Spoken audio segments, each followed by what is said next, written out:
to Healthy with Nicole. In today's video, I wanted to talk about what is the carnivore diet and why you might want to try it out.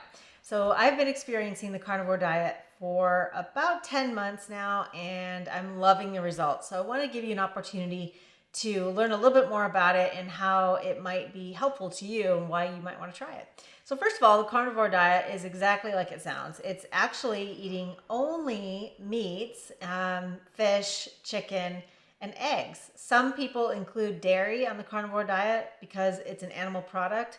I personally don't. I find better results without dairy. But I have been experimenting and mostly eating beef. And the reason why a lot of people will eat mostly beef on the carnivore diet is because it has the most nutrients.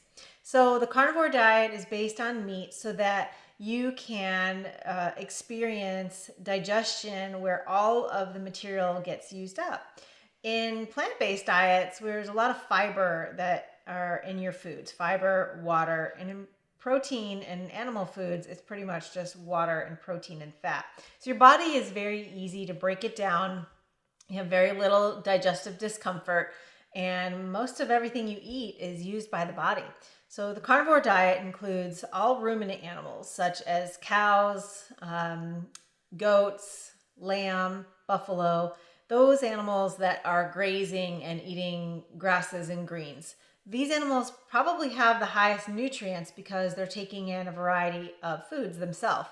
And the benefit to that is that we as humans aren't able to break down and assimilate as much nutrients from plants directly as we can from animals. They have different digestive systems. They're able to break down the plants better, and then their tissues absorb those nutrients. So when we eat those animals, we then get those nutrients. A perfect example is iron. So iron, for example, from spinach is called non-heme iron. So it's more difficult for our bodies to break down and absorb that non-heme iron. However, when a cow, for example, is eating plants that contain iron in the non-heme form, their bodies can convert it.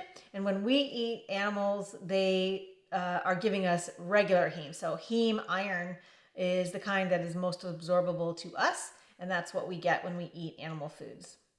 So for our digestive systems, it's a lot easier on your digestive system because there's a lack of fiber. So we oftentimes don't see any bloating. We have the nice flat tummy, very easy digestion, and it's a great way to give your digestive system a little break from all the fiber that you may have been feeding yourself.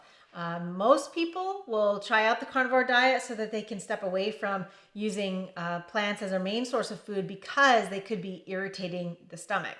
So aside from the fiber component that our stomachs just aren't designed to break down, plants do have chemicals, and some of those chemicals are toxic. In small doses, some of those plants, like we use as herbal medicine, can have a medicinal effect. But in large doses, in large quantities, like the way that we eat a lot of vegetables these days, those plants do have some chemicals in them that can irritate our digestive system and that can alter our immune system.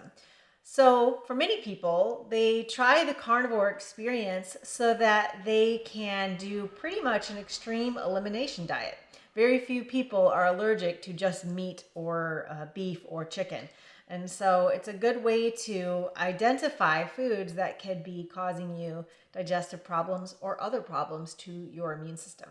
So simplest way to start on the carnivore diet, real simple. You just eat meat for about 30 days and drink only water. So you're eliminating all plants from your diet. And this way, you give your body a chance to stop digesting fiber, utilize everything that you eat in the form of fat and protein, and also step away from the plants that have phytochemicals that could be irritating your system. So more to come on the carnivore experience, but I wanted to give you a quick look at what it is and why you might want to try it. And in the next video, I'm going to talk about some of the pitfalls to the carnivore diet that you might want to be aware of before you start. If you like that video, give it a thumbs up and click the subscribe button so that you don't miss any of my other videos.